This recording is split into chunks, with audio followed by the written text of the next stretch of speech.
Hello, hello. Hey, everybody. Our guest today has been to over 50 countries. He's dived deep into cultures, getting to know local culture, local cuisine, the people, and their drink. He's also the host of LostXpat, a YouTube channel dedicated to travel. He's got tens of thousands of followers. We're here to talk a little bit about that, as well as a little bit about what's going on with the coronavirus. Let's give it up for my friend, Bert Diggs. My name is Brian Shinborn. I'm an explorer of people, places, and culture. In my travels, spanning over 20 countries across 4 continents, I've had the pleasure of engaging in authentic conversations with amazingly interesting people. These are their stories, on location and unfiltered. Presented by 8B Media, this is Half the City.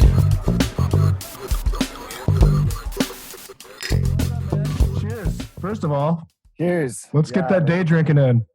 Gotta get a beer in while we're having this Corona lockdown time. Dude, it's crazy, man. It makes sense that everybody's talking about it. It's the only thing that anybody can talk about. But I think, it's nice to get a little bit of a break and kind of talk about other things too, right? So for the listeners at home, I'm in LA. Bert's currently in San Diego. Although we met each other back in Beijing, oddly enough, during our times there. How did we meet? I'm just trying to remember that, because I remember it was a pretty funny story. But the way we met was we were both sitting. I was sitting behind you on the train in Beijing going to the airport. We were both heading to the airport. That's right. Airport Express. Airport Express. And I was talking to this girl that was sitting next to me, apparently, that I was just kind of chatting her up, hitting on her in a kind of way in Chinese. You were kind of looking at me like, how's he doing? He's going good. And then after the girl got off the train, we started talking about how we like living in Beijing and how easy it is to make friends and, talk to girls. And it's just really a good experience overall. You're right. I remember that now. Because I was sitting there just kind of minding my own business. I don't remember where I was going. I was going somewhere, but it doesn't matter. But I was sitting there minding my own business, and I saw this girl being talked to, and I saw her responding and stuff. And I heard Western Chinese, right? Non-native Chinese speakers saying ni hao and stuff like that. And I'm like, oh, this guy. I was telling her, ni hao, yeah. Nan peng ya ma? And that's you have a boyfriend, you're beautiful, and that's how I always talk to the girls. That's how it works, man. I mean, Chinese people are very, at least in my experience, like you said, it's very easy to make friends. They're very warm. They like to work hard, but they like to party too. They're very appreciative if you come and enjoy their culture and their country. And if you even make the slightest attempt at trying to learn their language, it goes miles. It really helps a lot when you're meeting the local Chinese. If you can speak even, a bit of Chinese, 30 different sentences very fluently and understand 60 sentences or 80 sentences or just even 200, 300 words. It's good. It's all helpful when you live in China. Yep. That's for sure. Absolutely. And just, I kind of segued really quickly away from the coronavirus stuff. And we will get back to that. I know Bert's got some stuff he wants to talk about. Hell yeah. That's what I'm talking about right there. Cheers, man. Oh yeah. Just casual beers. But we'll get back to some of that coronavirus stuff as well, because Bert's got a pretty unique perspective on it, based on his experiences. But I want to kind of cover some of those things first, right? Tell me about how long were you in China? I mean, among other places. I want to talk about some of these other spots too. But how long were you in China, and what was, what were you doing there? What was your overall experience? So right when I got into China, it was January 14th, and coronavirus was still just kind of an up-and-coming topic for Wuhan. We knew that Wuhan had a couple hundred cases possibly, and they didn't know, no one knew exactly how bad it was until 22nd or 21st. I think it was 23rd. They locked up Wuhan and closed it down. They didn't close the flights exiting Wuhan, going to other countries, but they locked the country up just to contain the virus. Right. I think they didn't know that it was so bad at the time, and how many people were really infected. It's such a big delay So probably didn't know at that time that there was a 14-day lag on everyone who got infected and Mhm. how big the situation really was in the end. It was really a shock to everybody. I was in Portugal on January 5th and first heard about this virus, this pneumonia, and that's why I decided to buy a couple masks from the shop in Portugal, like Mhm. maybe 50 masks I bought or 25 masks. I just bought them randomly and just to keep them. And then later on, they came in really handy Mhm. after this all came out, because Right. there was no masks in Beijing. You could not buy a mask that was a proper surgical mask or N95. You would have to spend a lot more money, like 4 times the amount. Jeez. Well, I mean, but even just the concept of getting a mask when you start hearing about things happening, I mean, that comes from time spent in China, right? Like they're very like at least, in the time that I was there, people are very conscious, whether it's because of the pollution, the smog, right? Or whether it's, if they have a cold or something, like they'll wear a mask to prevent other people from catching whatever they have. Yeah. And you spend a couple of years there, like you and I both have. You kind of become. I don't say I ever got used to it because I hate wearing masks. It drives me crazy. But I'll do it when it's necessary. But even just knowing that that's kind of having spent that much time there, where you know you get used to that culture of people wearing things when when whatever is not perfect. It's probably an easier decision or more natural decision even to make, like when you're sitting there in Portugal and you're first hearing about this. Yeah, because you're getting on a flight for 15 hours to get back to China or go to the United States. I mean, you know that you're going to be exposing yourself Mhm. to more viruses. So, I mean, I didn't actually wear the mask on the flight from Portugal to United States, but from United States to Beijing, I did actually wear a mask for part of the Mhm. flight because I was just a little bit, worried, paranoid, whatever you want to call it. In the end, it was for good, for the better, for everyone's better. Because I Yeah. think I did actually have a little bit of a sore throat when I was leaving America to go to China. I had like a little sore throat, so I was wearing a mask. People were wearing masks actually on that flight because they Hmm. did hear about this pneumonia in Wuhan, and That's so that crazy. was the 14th of January. So you were in China on January 14th. How long were you there before you came back to the States?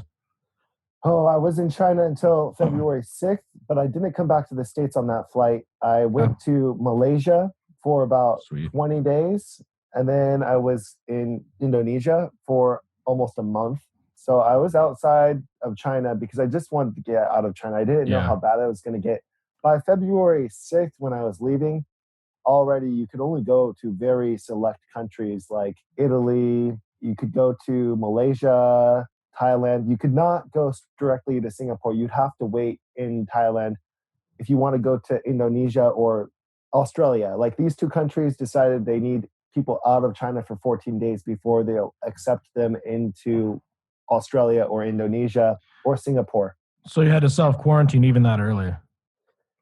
Yeah, kind of self Good fight. quarantine. It wasn't a mandatory quarantine. It was a quarantine that I decided to do with Mhm. myself because I don't want to be one of the people spreading this virus. So I'm Absolutely. always very careful. I just Yep. wanted to quarantine myself a bit. I still went out, but I wore a mask if I went out. And I stayed away from people, like at least 10 feet away. I typically stayed. There was some little roads in Malaysia where you really couldn't stay 10 feet away, but I did my best to wear a mask and waited the 14 days until I took off the mask anytime I was outside. I want to get back to Malaysia and Indonesia because I love those countries, but I'm curious first, like you were in Beijing for what, like 3 weeks, it sounds like. What was the overall like feeling or vibe while you were there during that time? The feeling was like a ghost city, like an apocalypse, just kind of like it is now in America. Right. It was really interesting to go out and kind of film. I was also very careful when I went out. And Beijing was not a hard hit city at all, only Right. a couple hundred cases at that time. There was like 24 cases in Beijing when I first started filming. By the time I was leaving Beijing, there was around 200 cases. So it grew really fast because the people from Wuhan left for Beijing and other provinces around. And luckily, they didn't go to Beijing that much. They mostly went to Hangzhou, Fujian, and also they went to like Shanghai area, just So those the areas. like more nearby cities, right? So for those that don't know Chinese geography, Beijing to Shanghai is roughly the same distance of like I want to say San Francisco to San Diego, No, it's a or is it further? 5 hours, 5 hours on a bullet train. Right. So, um, I mean, it's like a It- 3 hour flight. 3 hour flight. I mean, yeah. Well, so it could be you more can like go. it could be like Boston to like Orlando. It's almost like that, but not Yeah. quite. It's Yeah. it's kind of like that. Yeah. Maybe Boston to Virginia. Okay. Yeah. That's pretty much close enough, I think. Anyways, it's a fair distance, and those other cities like Wuhan it's fairly close to Shanghai. It's not it's much further away than Beijing is, anyways. And then Fujian is near the sea. Close to Hangzhou, Taiwan. basically the city that is on the sea with the Straits of Taiwan, with Taiwan on the other side. And then Hangzhou is it's next to Shanghai, anyways, right? Pretty Yeah. close, yeah. So Hangzhou, very close to Shanghai, and then you've also got Suzhou, very mhm, close to Shanghai. All of Anhui is pretty close to Shanghai. mhm, That's really famous for the Yellow Mountain, mhm, Anhui province. And yep. then I don't know, there's just a lot of different places. Shanghai is actually a better place geographically because you've got a lot of interesting places around it. Beijing is great. It's an amazing city, but there's not many places to go if you're looking to go venture out to other cities and explore and see other places, honestly. Like Beijing, there's Hebei and there's Shanyang, and these places are really dry, cold, Mhm. really not places you would love to go to travel to. But yeah, all around Shanghai, you got really beautiful places to go, like Hangzhou, Suzhou. Suzhou is supposed to be the Venice of China, Mhm. and Hangzhou is like this beautiful lake, and like everyone goes there for vacation. And then yeah, Huangshan is the mountains. You got that only a couple hours away from Shanghai. So, but yeah, you do have really beautiful places around Beijing and Huairou and some other places that have got some cool mountains, but just not as much. It's definitely different, but also like I mean, I would even say like at least for me, a possible reason why they might be traveling to those other cities more is because it's closer. You know, it's also got the natural beauty, and you know, Chinese people love getting outside. So I'm in LA, right? One of the most populous cities in the country, if not the most populous. I don't know my numbers, but you know, it's notoriously bad with traffic. Yeah. Right now, traffic is starting to pick up a little bit, I think. It's starting to tick up. But for like the Yeah. last month or so, it's been so listeners, if you've never been to LA or if you've never heard about it, heard about the traffic situation, like people measure distance and time in LA versus miles because like it could take you an hour or more to go 5 to 10 miles. Right? Depending on the traffic. But these days, you know, going 5 to 10 miles could take, 15, 20 minutes. Like it's nuts, dude. The roads are so empty, even though there's been a bit of an uptick. And that's really the way it should be because otherwise, I mean, this virus can spread so many different ways. And even when you're on a bicycle, someone breathing really heavily, driving right past you with a bicycle, if they're not wearing a mask, that breath of air, not even a cough, just a breath, Mhm. can get in the air and blow in your direction and actually infect you. And maybe it'll be a small inoculation, but it will still infect you. It could be a really good thing to get inoculated with a very small part of this virus. If you get a big inoculation, a lot of people say that that's the people that go to the ER and have to get the breathing tubes in their throats and the ventilators and the PPT machines and all this stuff. They need to do all this stuff. So the best thing, I mean, I'm not saying get infected, but it's better to get a smaller infection. That's why if you wear a mask, you can get a smaller inoculation into you. And if they're wearing a mask, it's also a smaller inoculation into you. So if everyone is wearing a mask, everyone is giving each other less dose of this virus. And if not, even just eliminated the virus completely. So that's why I think everybody should have been wearing masks many months ago, or even just a facial protection type thing, even though it may not be a CDC certified mask, a N95, whatever surgical mask, even just a cloth towel, napkin. The best napkins, they say, are the blue napkins they use to dry cars a lot of the time. The blue napkins. Yeah. You heard about this? The blue napkins inside of your mask. Like, this is the best way to protect like, it blocks a lot of that air, the virus particles, the breathing particles. So yeah, there's actual studies been done on the best materials that we can actually get access to right now. That blue fiber, what they wash cars with, it's What is that cloth called? I'm gonna look it up real quick. Hold it's on. disposable. I'm from Michigan originally, dude. It's a big car state, so I know what you're talking about. Blue cloth for cars. What the fuck is it? It just says 50-pack blue shop towels. So shop towels. Yeah, shop blue towels. Look at this one right here.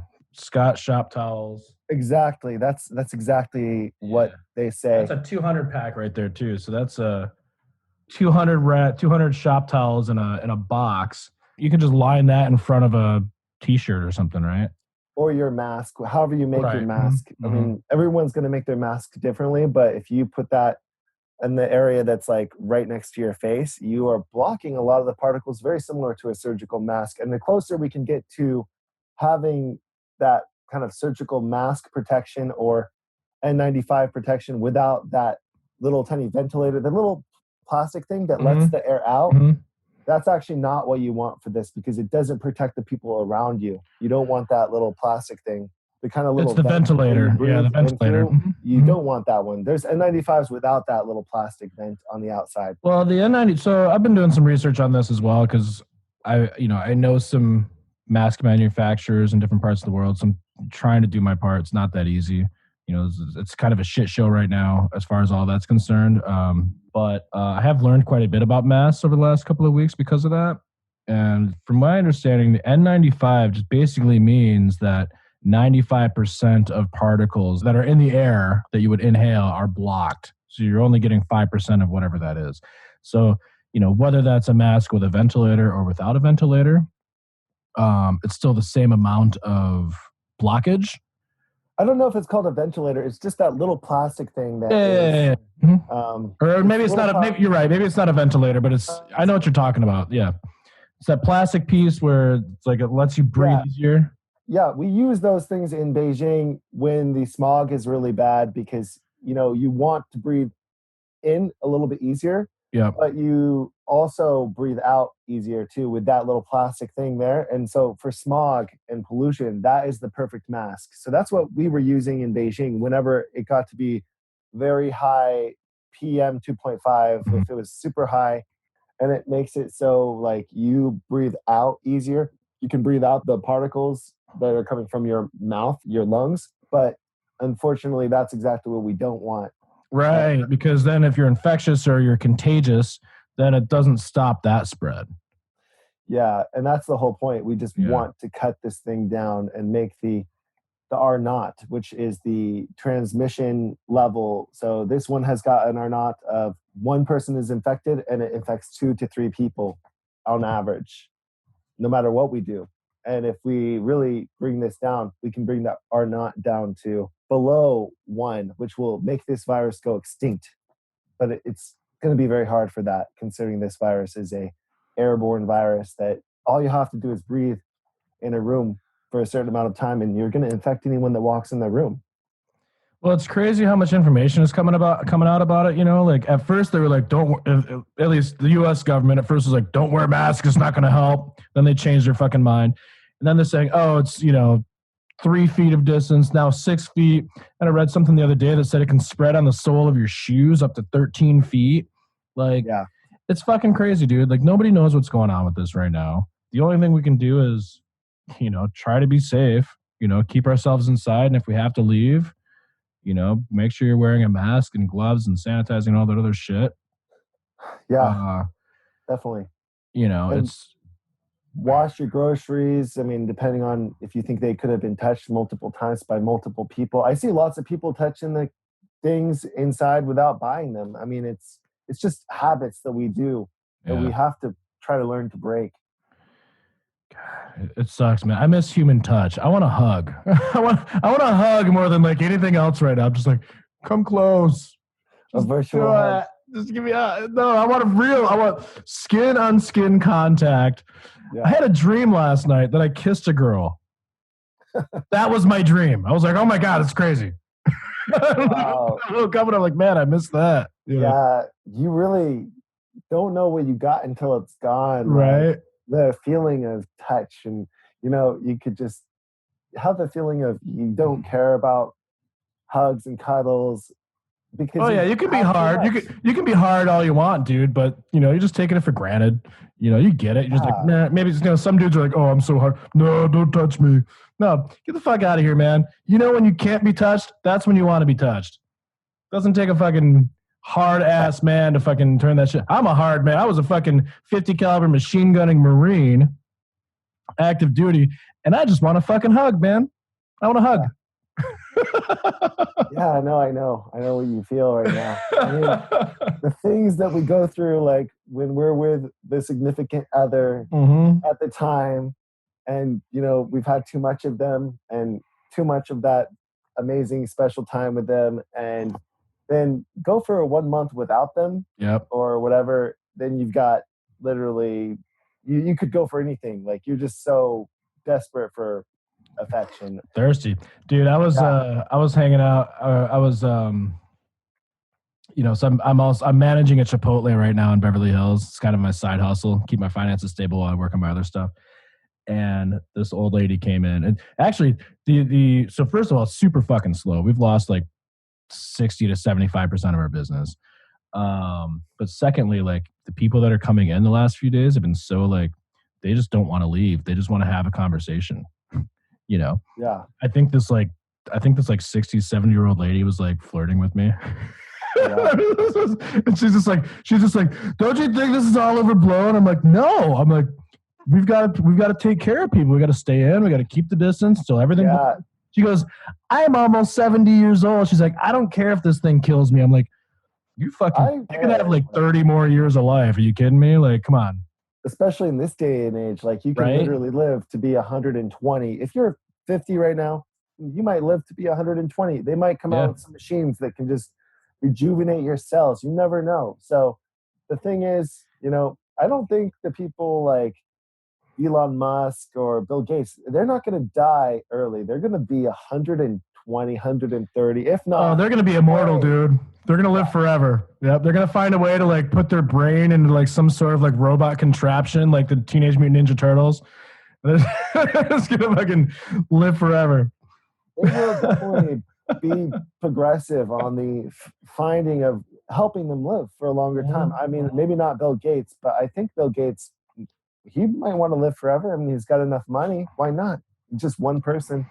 His mind, he is so smart. I mean, he's a literal genius, but the fact that he was able to predict the pandemic and talk about it in details back in 2015 and talking about how everything would happen, how we are not prepared, and how it would be a coronavirus from a animal.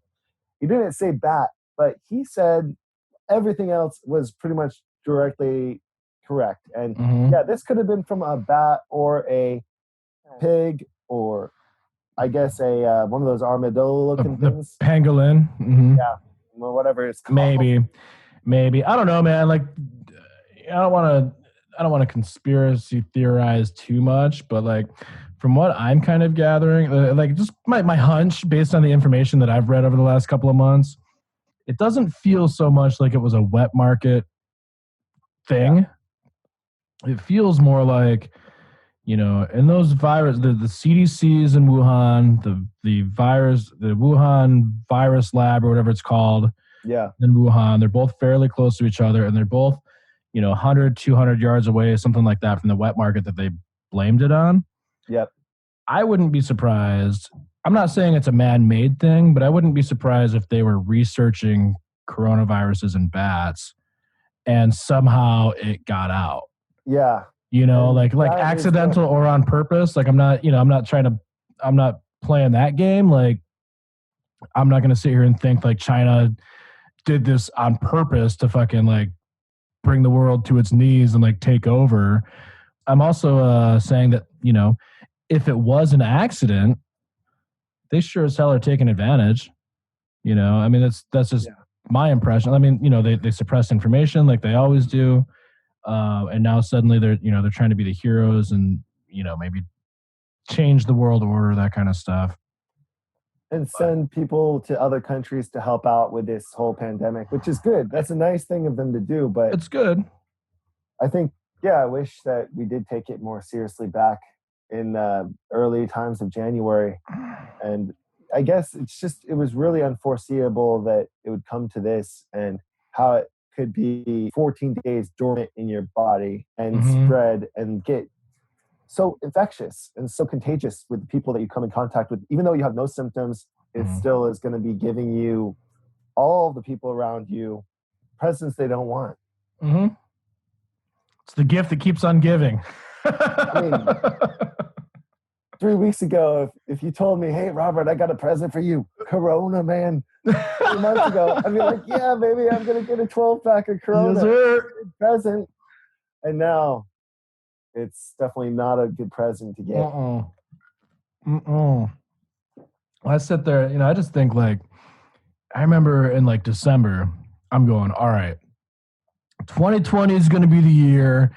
We got a 2020 vision. This is the year. Everything's going to fucking rock. Everything's going to fucking change. Yeah. Here we are over a quarter of the way in, and the entire year has been fucked. I'm just like, I hear this thing goes away by April. Yeah. It's going to be all better by April. We got 15 and we're going to be down by 0 by next week.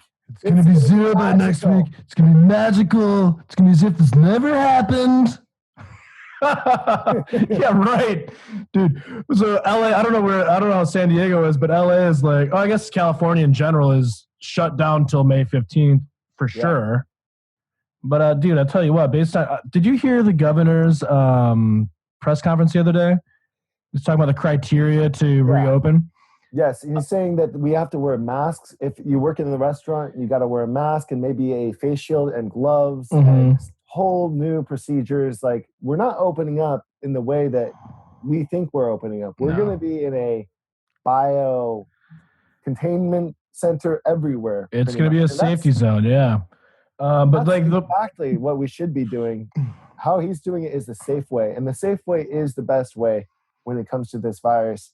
We might even have to close off the border to our friends in Nevada and Oregon and whoever else is not taking this thing seriously right now, because over in Ohio, those guys are rioting. And in Michigan. Oh, Michigan too. No, like, I'm from Michigan, dude. I watched these guys just the other day. They did this whole fucking riot in their cars, and then they all get out of their fucking cars and go to the state capitol. Like, what better way to fucking kill yourselves protesting, assholes? Like, Jesus Christ. It's almost like now is the time for survival of the fittest. This is the Darwin Awards right now. This is how we're going to avoid idiocracy from happening. Yes. Idiocracy. All the dumbasses are going to die from protesting. And it's not funny, but it's not. Actually, what will happen is the irony. What will happen is actually their grandparents will die, not them. They're going to be okay because their immune system's fine. They're going to be spreading this thing with their parents and their grandparents and whoever else has got a little autoimmune disease. So what they're doing is really not fair to anyone. It's not them who's going to die. If I get corona tomorrow, I'm probably not going to die, considering I'm drinking a smoothie every day with kale, blueberries, lemon peel, lemons, just so much good stuff in there. And then I'm taking my zinc, taking my D3, taking my vitamin C. These things are the corona killers. Nice. And, I mean, people are talking about corona cures. There's no corona cure. There's only making your immune system very high and very alert to make sure that you're always going to be killing that corona. If you end up getting that corona, at least you're not going to be getting it in your lungs. You're going to be cutting it off at its source. So the more zinc you got, the more vitamin D3, the more vitamin C. You get D3. D3 comes for free. It comes through the sun. So you have to sit in the sun, sunbathe for 15 minutes in LA. If you're in Washington, like Washington, the state, it's a bit more cloudy. So maybe you've got to sit out there for 30 or 40 minutes. Well, LA is a bit difficult too, though, because it's a densely populated city. It's a concrete jungle. The beaches are closed, so the only people that have the luxury of sitting out in the sun is, if you have like a rooftop in your apartment building, or if you've got a yard, right? Yeah. But there's a lot of people. I mean, I have a yard, I guess, but there's a lot of people out there that don't, and they can't exactly lay on the sidewalk. I mean, I guess they could, but then you're exposing yourself to other people like walking around you or whatever, like it's not ideal. Yeah, you're right. LA is definitely not the best place for this, but it's a lot better than New York City. For sure. Yeah, for sure. Mm-hmm. New York, if you have a back porch, you're pretty rich. So that's good. I mean, if you have a balcony in New York City, I mean, you pretty much got millions of dollars, I'm guessing, because it's not cheap to get like a massive balcony and have a nice sized apartment. I think in New York, people are like typically sitting in their living rooms and they have a small window. That's the typical New York apartment. Yeah, no, I know. I lived in New York for like 3 years, and real estate comes at a premium. If you have a nice balcony, like a decent balcony, you would actually want to sit out and hang out on and look at the sun. And if the sun is even shining on you, that's good too. But that's going to be costing you like $4,000, $5,000, $7,000 per month, if not 10,000. I don't know. It's a lot. If you got the room, just one room in that apartment is probably quite a few $1,000s. I don't know. Right. I just think about my time in New York. I mean, I was there when I feel like I was trained for this from my time in New York, because I was there when Hurricane Sandy hit. So where I was actually in Hoboken, so just outside of Manhattan on the Jersey side. And we lost power for like 2 weeks, I think, something like that. Everything was shut down. The Red Cross was outside my building. The National Guard was in town. People were taking inflatable boats and like paddling down the streets because it was so flooded. And even that was dangerous because you don't know if there's like a down power line or whatever, right? So like most of us were stuck. We were confined to our homes for like 2 weeks. I thought that was shitty, and we didn't have power, right? So like here, like this is like, the whole world, it's been months, right? At least we have power. At least we have the ability to, talk to each other from LA to San Diego or other parts of the world or wherever your families and friends may be from. We have that ability to see each other.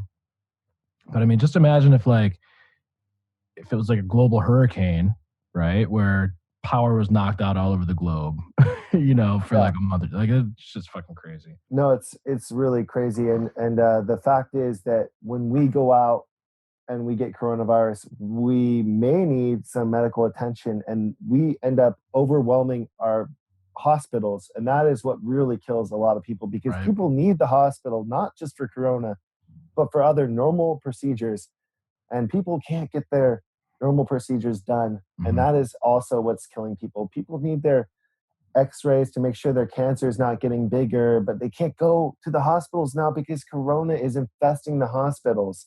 So when people are saying, yeah, we're going to have church on Sunday and we're going to be having a blast with everybody, and we people need to have Jesus Christ during this time, or else everyone's going to be depressed and it's not going to be good. Okay?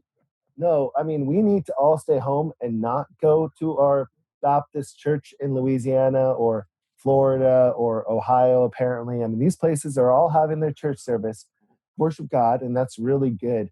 But we cannot be doing this at this time. It's just such backwards thinking. People are dying not just from coronavirus, it's from cancer.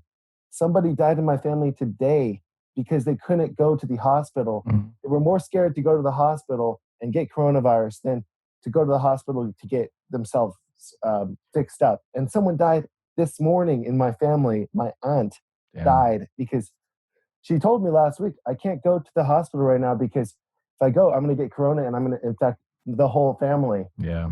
My grandma died a week ago at 98, man. And she, her kids were allowed to see her finally. But they had to they had to get tested and all that other shit. And then like the funeral, like nobody was allowed to go to it. A gathering of 10. So it was just basically her children and their spouses. So like me and she's got like 25 plus grandkids and even more great grandkids. She was 98, and like none of us could even go to the funeral. Did you Like, see it coming for months, or is it something that happened because? no, I mean, it wasn't Corona related. She's old. She's 98. She's had dementia for like 5 to 10 years. She's lived in an assisted living home for like the last 3 years.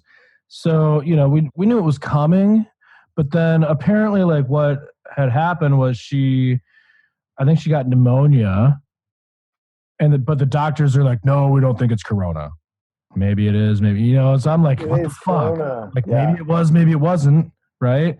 But like regardless, because of the the small gatherings order or whatever, like there couldn't be any more than 10 people there. And so it's her kids and their spouses. So it happened kind of fast, but it's just crazy for me to think like, all of these people, not only the 30,000 people, what is it? What's the number right now? I think it's like 33,000 or something. Yeah, 30-something thousand people that died from coronavirus so far. Over 30,000 deaths so far. I mean, if my if my grandma, for example, there's other people that are dying for other reasons as well, and you can't have your last moments. No. Like it's fucking crazy, dude. I think that last moments are overrated. I think that the best moments are weeks before your last moments. And Sure. like, me talking to my aunt last week is a lot better than talking to her right on her last moments. Talking to her last week, it was like, I wasn't even expecting her to pass away. I didn't know she was going to be so sick now. It was just 1 week ago I talked to her and she was fine. She was just talking about how they're not going out. They're being really careful. They're cleaning the groceries. My cousin is in charge of the grocery shopping and cleaning them and making sure nothing is getting inside the house. But the fact is, Pennsylvania is affected so much with the coronavirus. I think they've got more numbers now than California, and Pennsylvania is a smaller state. It's a big state, but it's a smaller state than California. Mhm. So she's in Pennsylvania right now, and that is why she did not go get her normal routine doctor to check her up and make sure that she's fine because of coronavirus. I mean, that's the real reason we are like ending lives early because of coronavirus. And that just goes back to that lady that I was talking to at the store. She said, "Oh, I'm almost 70. It's okay if it kills me." I'm like, It's not okay. fucking nuts. People are suddenly affect other saying, yes, people. let's die. Yeah. And that too, of course. Anyways, stay Yeah. safe, people. I want to talk about something else. Yeah, let's talk about something nice. We've been hammering pretty hard on the coronavirus stuff. I want to talk about some lighter stuff. I want to talk about some good memories. Like, I want to talk more about the travels. Like, I want to share some travel stories, man. Like, Yeah. So how long were you in China, like in total? Because you were there I've for a been- while.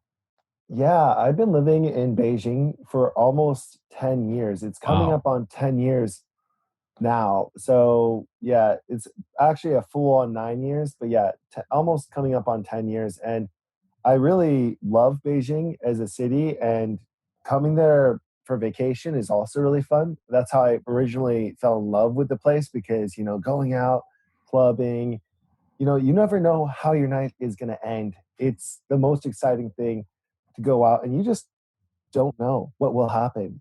When you expect it to be home by 11 or 10:30 at night, you're like, yeah, this is a quiet night. I got to work tomorrow, 7 in the morning, got to teach some classes, A, B, C, D for the little babies or something. When I first came to China, this is what I was doing. But yeah, you just decide you're going to be going out for a couple of drinks with your coworkers, and then you end up, it's 7 in the morning and you are still out, and you're like, well, now I got to go to work. Dude, I know. Like, I was there for less than 4. I was about 3.5. But when I went to China, I had never been there. I'd never been to Beijing, never been anywhere in China. My Asia experience was limited to Japan at that time. So I didn't know what to expect. I didn't speak the language. I didn't know anybody. I went because I was going to try to find my path, right? Find my passion or purpose or whatever. But one of the things that I found amazing was the Chinese put such an importance on guanxi, which is, it's a Chinese term that basically means relationships, right? And like that's how they do business. That's how you like go places in the world, move up, whatever. A lot of building that Guanxi is sitting around a plastic table and chairs outside of a restaurant, eating a shitload of food, drinking beer, smoking everybody else's cigarettes because they've all got regional cigarettes. That's the reason I started back smoking. Actually, I didn't smoke for 9 years until I went to China.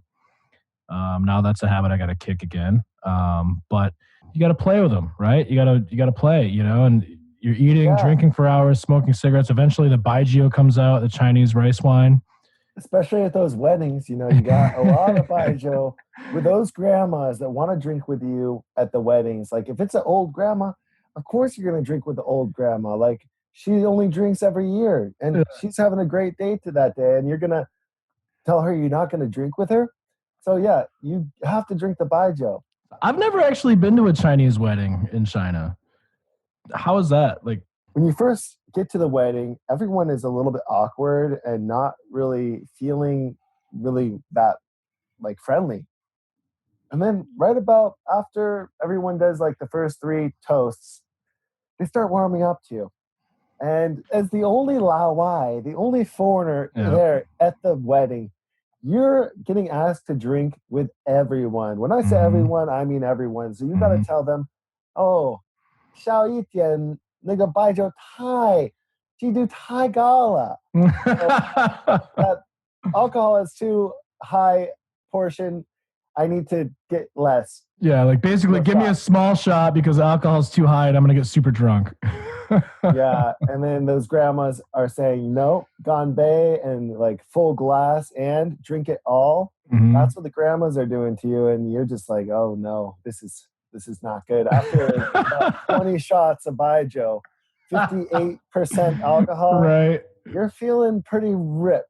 You're having the baijiu burps come on right about now. Yep. Baijiu burps. I want to describe baijiu first. So before you get into the baijiu burps, let me describe what baijiu looks, smells, and tastes like. Okay, so you can get baijiu. Baijiu is the #1 selling alcoholic drink in the world because it's the drink of China. It's like the national drink of China. Purely by mass, everyone drinks it. 1.6 billion people, most of them drink it. Yep. You can get bottles of baijiu from as cheap as $2 to like thousands of dollars, right? Exactly. The cheaper stuff, it all looks like water or vodka or whatever. It's clear, right? The cheaper stuff smells like paint thinner. And I think it might even taste like paint thinner too, now that I think about it. Like it's just, it's rough. It's rough. So there's a pineapple flavored baijiu that's a little bit more easy to drink. It still tastes horrible, but the pineapple one, you know what I'm talking about, right? The one that's a pineapple flavored baijiu. It masks the taste a little bit, yeah. That one is only around 35 to 40% alcohol, which is a lot more doable than the Arguoto baijiu, which is the North Chinese style baijiu. The Arguoto is like, that's the real stuff that puts hair on your chest, and it's literally like rocket fuel. That's the warrior's drink, yeah. It automatically just makes your throat hurt, and you already feel your liver working really hard after just one sip of that stuff. The next day, you just kind of, if you can remember what happened that night, you'll realize, that's a big if, though. Yeah. You'll realize you don't want to drink baijiu again. For real. Until the next time they push you into doing it. Yeah, so normally you're not going to get pushed into drinking crappy baijiu. You're going to get pushed into drinking the like $50 range of baijiu, maybe $30, $40, $50 range. So that's a bit easier. It's a bit easier on the lungs and the stomach and the taste buds for sure. The baijiu that you're talking about, though, is the one that you get from the supermarket called Arguoto. This is the baijiu that kills people's liver a lot faster than the other baijiu that they say is better. But yeah, they're all pretty bad for you. I mean, Arguoto directly translated means 2 fish head. So, I mean, take that for what it is, right? Yeah, no, it's... So the best baijiu that you can get is in the southern province, made in like like a special old factory or whatever. It's called what's it called? Sorry. There's Arguito, and then there's the okay. No, I know what you're talking about. I just can't think of what it is right now. It's oh shit! What the fuck is it? Hold on. I've drank it so many times. I know. Me too. It's hold on. I'm gonna look it up. No. I can remember. Wait. I'm looking it up. I'm gonna beat you to it. The really good brand of baijiu, which everybody drinks. It's made in Guizhou, I think. Guizhou. No. Motai.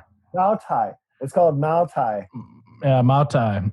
So Maotai baijiu is the one that they make you drink at the weddings typically, and there's a very expensive Maotai baijiu, and then there's the cheaper one. And normally you're drinking the middle range one that's like $50 or $60 a bottle. But like there's Maotai can cost around $1,000 if you get like a vintage bottle of Maotai, or even a lot more than that. It's more expensive than whiskey. I don't know if you recall, but I had produced a English Premier League soccer event, Manchester United versus Liverpool down in Melbourne.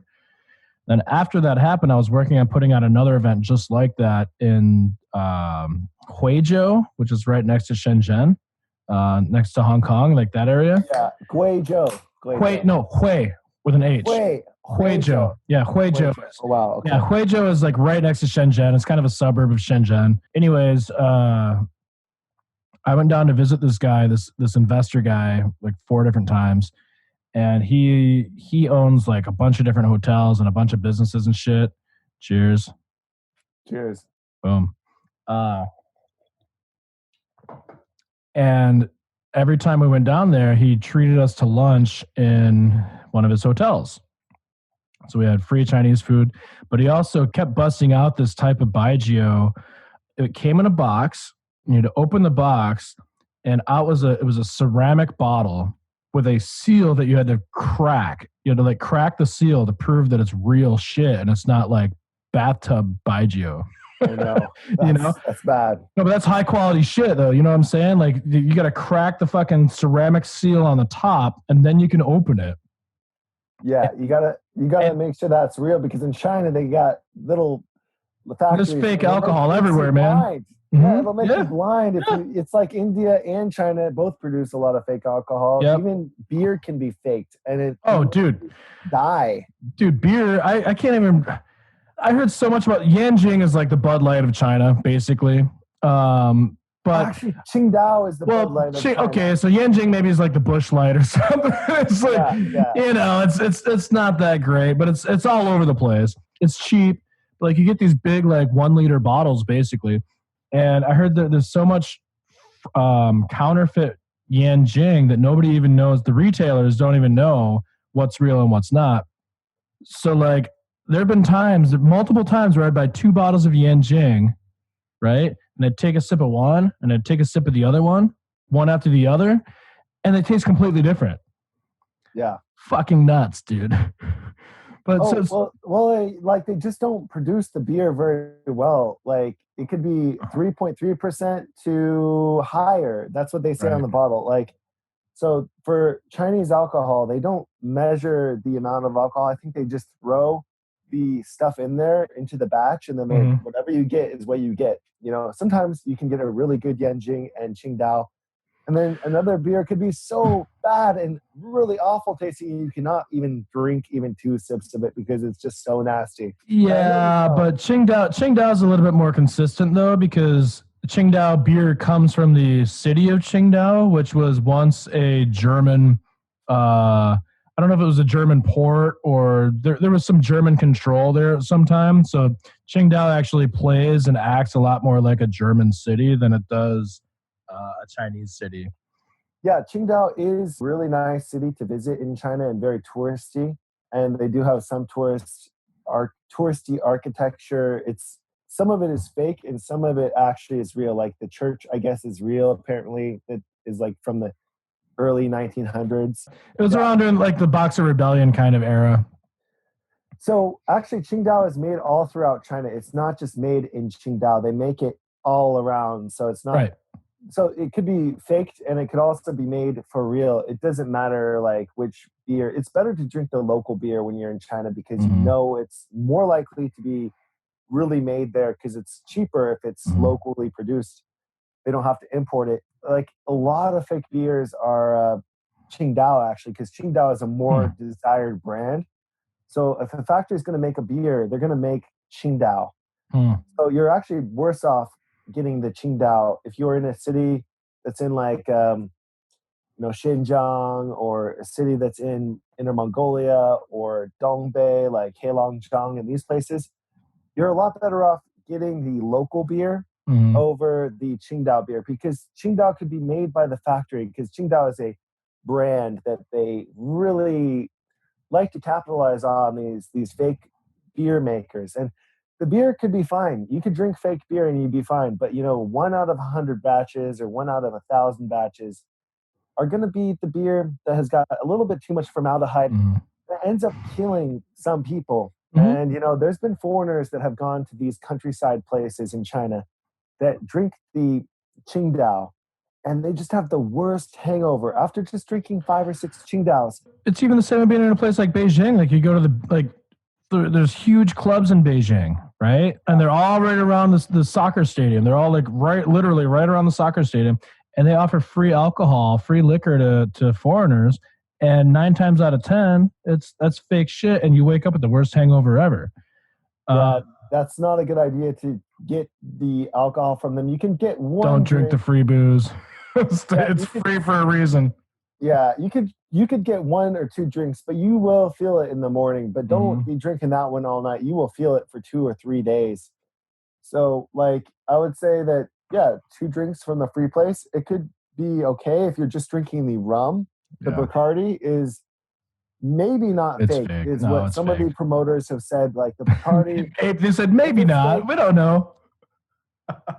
it's fake. If the Bacardi is fake, that's okay. Yeah. It's made with sugar, and it's not the same as whiskey where they gotta like get that concoction made just Mm-hmm. right, the Mm-hmm. chemicals. Mm-hmm. Bacardi is just sugar and it's rum. I mean, rum is just a lot more easy to make and not mess up than having fake whiskey. And I Yeah. can understand they want to make their fake whiskey. But actually, there's one club I went to that has got a really good blueberry flavored whiskey.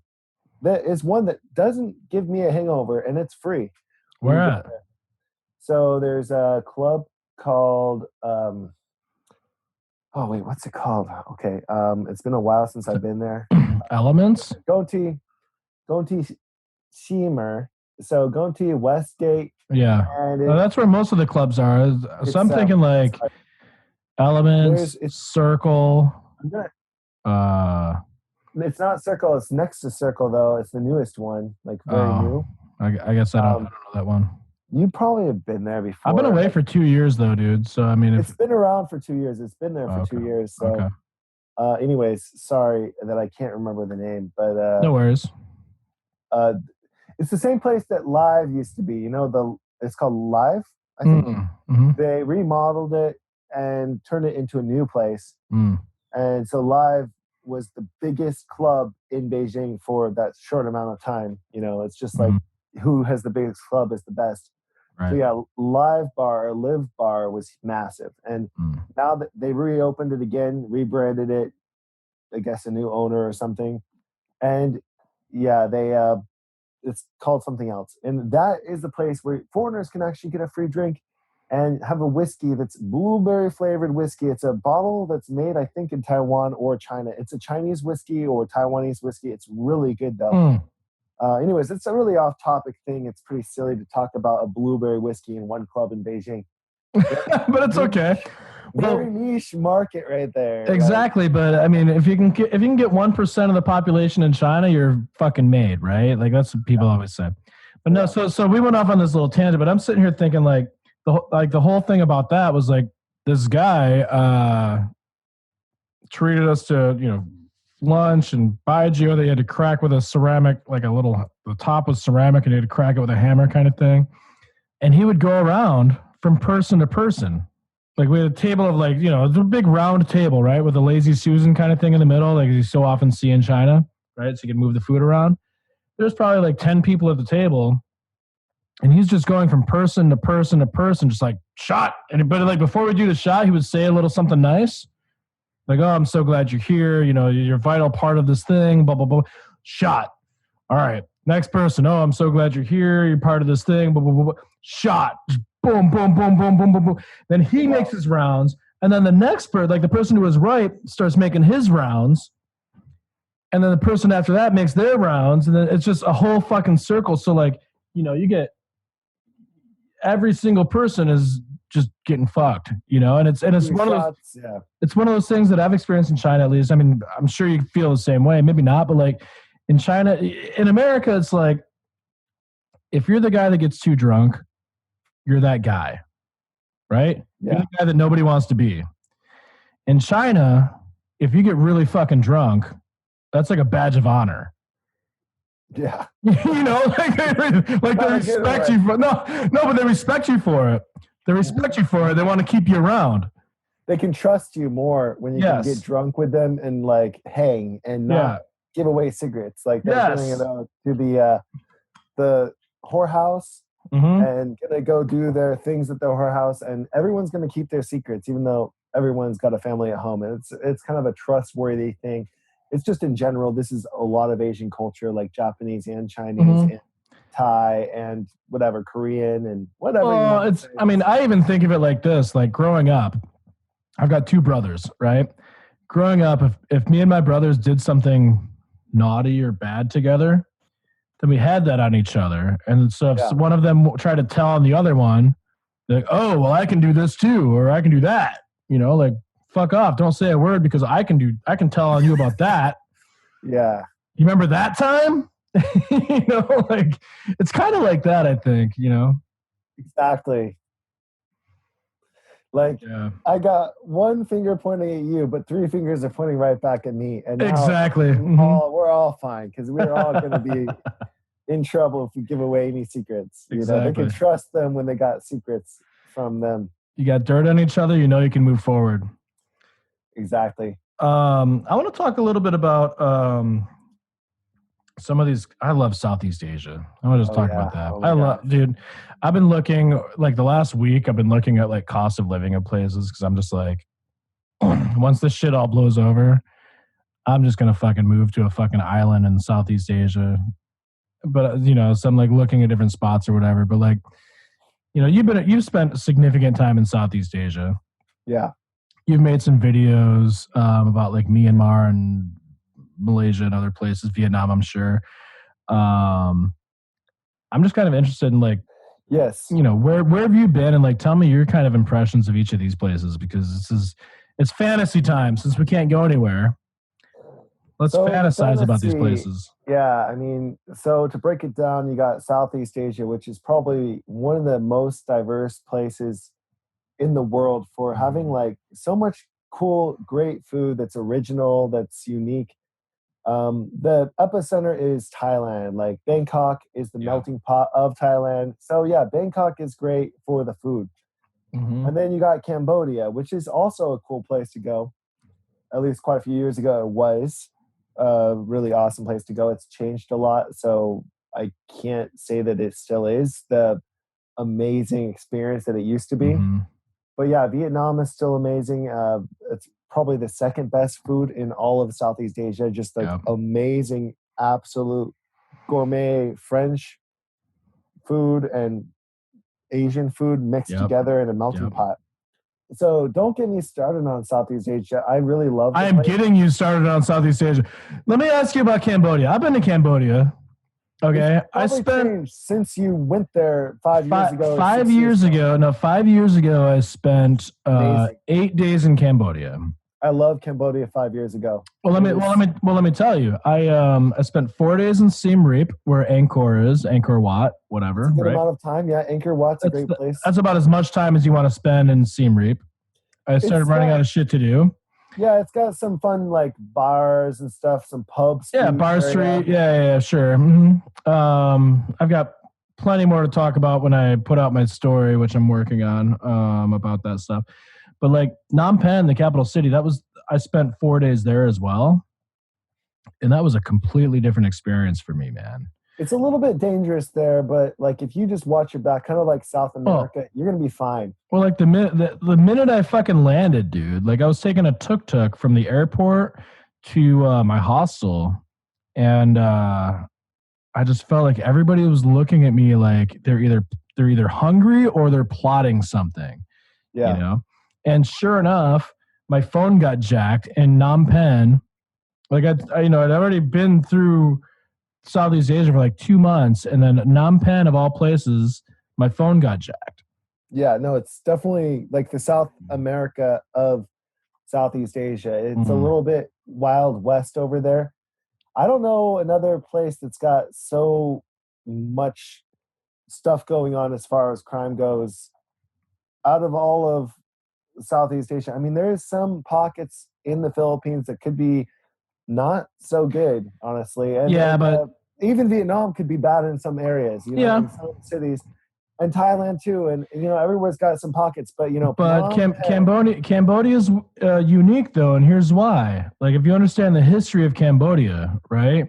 Like in the late '70s of the Khmer Rouge, when Pol Pot took over and said, "We're declaring this year zero," and they committed genocide on their own people. They were killing everyone that was educated, plus their parents, their grandparents, whatever, plus their children and all that shit.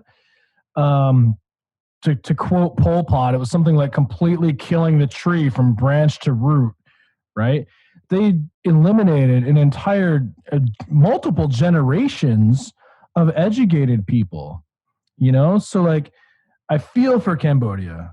I love Siem Reap. I want to go back to Cambodia and hope that it's getting better. And they have been getting a lot better over the last 5-10 years, from my understanding. But there's a whole generation from like '79 to like the late '90s, basically, that it was a country of just uneducated people. And so when you have some of that, sometimes the crime can be a little bit higher because people are struggling for food, they're struggling for their way of life. They're struggling to they're struggling. The entire country is struggling together in this communistic utopia. Facts are the facts, right?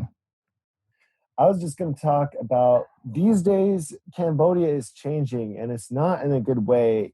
So Siem Reap is okay. Siem Reap is almost the same as it always was. It's got Mhm. more Chinese tourists, which is really good. I like Chinese tourists bring a lot of cash and a lot of things coming into the economy. So it's really good. And the people in Siem Reap speak amazing English. Their English is almost like the level of like Friends, the Yeah, that's Friends pretty TV good. show. Hmm. Friends TV show. They all grew up watching Friends. So they can all sing you the Friends theme song. If Hmm. everyone is it's like you're back in second gear. Okay. Okay. That hasn't been your day, your week, your month, or even your year, That's because this year. I'll be there for you. Yeah. That's this year for sure. It's not been our year. It's It has not been our anybody's day, year. our week, or our month, or even our year. God damn it. Friends needs a comeback. I'm calling for it. Yeah, they should do one Friends episode. So, anyways, Laos and Cambodia and some places in Vietnam that got into tourism, they all grew up watching Friends and they learned English from watching Friends. Honestly, it's the best Well, no. English class. I'll be honest with you. My best friend in Beijing, he's a very successful dude. Shout out to Aaron Kaisen. He speaks excellent English. Excellent. He learned his English by watching Friends. Yeah, exactly. He's embarrassed to admit it, but he's told me. And dude, his English is phenomenal, and it's because he watched Friends all the time. Yeah. Yeah, I mean, as boring Friends is now to us, like now we've got all these other new shows that. Oh, we've also seen it like 5, 6 times, 20 times, whatever. It's like it's old news for us, right? But yeah. Rachel Ross breaking up and all the drama, and season 9, season 10, right. It went on for over 10 years. It was such an amazing show, and it taught so many people English in the tourism industry in Cambodia. Mm-hmm. All they did was they didn't go to school. They just watched Friends, and that was their life. I mean, imagine that. Yeah. So, yeah, those people in Laos that speak really good English and Cambodians, I don't They know anything all will about tell Laos, you, dude. I don't know anything about Laos. You yeah, can enlighten me. they both they both love Friends the same. Like any place you go, they're Mm, watching Friends. At least 5 years ago, they were all watching Friends. Maybe not sure. now. Maybe they're watching Big Bang Theory now, but Cute broke girls. That's big back in Asia. It's big in back in Asia. those days, like 5 or 6 years ago, Mm, they really that was their thing, was watching Friends yeah. and learning English as they were growing up. And anyways, yeah, it's just a fun time in Southeast Asia. I love Cambodia, but it's got its problems. I think that, you know, Sihanoukville, which is Mm-hmm. the southern area that's got Mm-hmm. the beaches, Mm-hmm. that area has been transformed into casinos that are made by the Really? Of Chinese, and it's just changed so course. much. I was there just 5 years ago, and it was amazing. It was such a paradise for any traveler Yeah. just wanted to go to the beach, but also hang out at some bars on the beach, and go to some islands, and you could stay on the island. I mean, I got bit by a spider right here on the island, and then 3 days later it turned into this big Oh massive shit. arm infection, and I had to go back to the mainland in Cambodia. I met this doctor. He was actually from China, very nice. He's from Hunan, and I was speaking to him in Chinese. Mm-hmm. I said, 我是老外，我有没有钱可以你给我便宜一点儿? I said to him, I'm a foreigner. I don't have too much money. I lived in China for many years, and I also teach kids English. And that's why I make very cheap price on my arm, which was like double the size at the time, like literally all red. And it was a massive Jesus. infection. Like the guy poked a hole in it and pulled the pus out. Oh God. And like literally it should have been like a $300, $400 thing, even in Cambodia. Maybe just $200 thing. In the end, I told him I got only $30 to spend or whatever. And when I got up to the front desk, it was only $30. Like the guy gave me such an amazing deal Wow. because he was just nice. And I was nice to him, but I spoke some Chinese. And he's from Hunan, which I Mm-hmm. love Hunan. It's a great place. Hunan's awesome. And yeah, like he just got all that infection out of my body, and then he gave me some antibiotics. So in the Wow. end, yeah, like normally a doctor would be like, well, I can't do the bargaining. I can't bargain on this. Like it's this price. Mm-hmm. But yeah, it depends. If you're in America, they're gonna still charge you. They're gonna send you that bill over years, and you're Yeah. gonna get in trouble if you don't pay that eventually. But luckily, this guy was just so nice, and he ended up just charging me $30. I'm sure everyone else in that place, which I also was translating for him. So there was a Cambodian guy that spoke only Chinese that worked at the hospital. There was a Cambodian lady that only spoke English in Khmer. Hmm. So Khmer is the language of Cambodia, which you know. Mm-hmm. Khmer, and then the Chinese guy spoke only Chinese, literally. So I could speak Chinese and speak English very well. So I actually hung out at that hospital for many hours because they were giving me an IV of antibiotics because I needed that. It was really a serious infection. And I was hanging out and I was watching them do their translation because that day the Russian doctor was not in the building. It was Mm-hmm. just the Chinese doctor, only one Chinese doctor, and then the Khmer guy that speaks Chinese and Khmer. And then there was a lady that speaks Khmer and English. And Hmm. so the Chinese guy is playing telephone with the Khmer guy that speaks Chinese and no English. He just speaks Khmer and Chinese. And he's an old guy. And the reason why he speaks Chinese is because he's from that time period where they were learning Chinese very well in the Pol Pot era. He's like 50 or 60 years old, Mm-hmm. that translation guy. And that's his job, is to translate for the doctor to Khmer, and then Khmer to English is from that lady.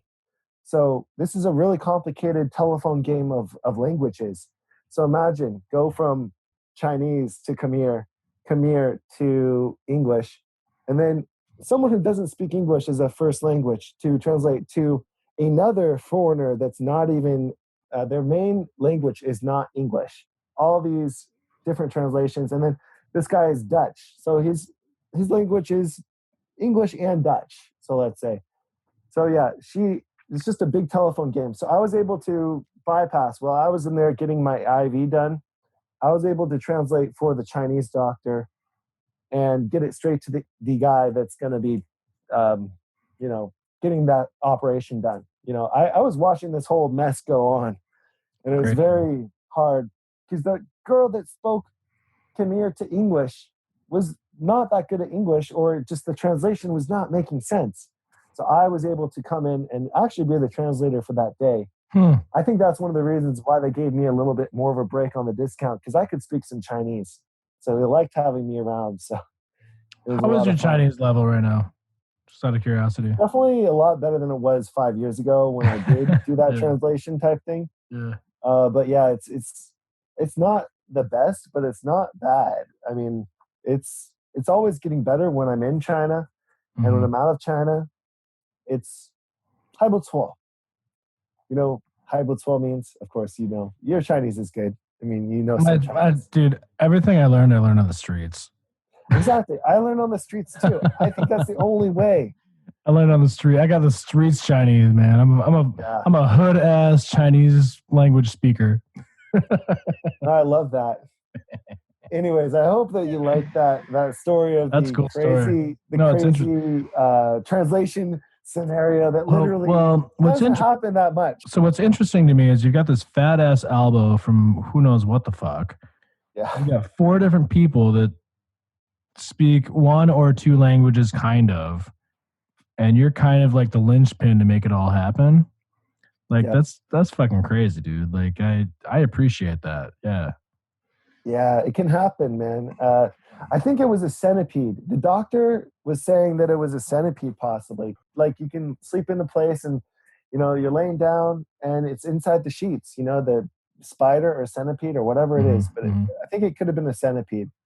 It was massive. Crazy. It was huge.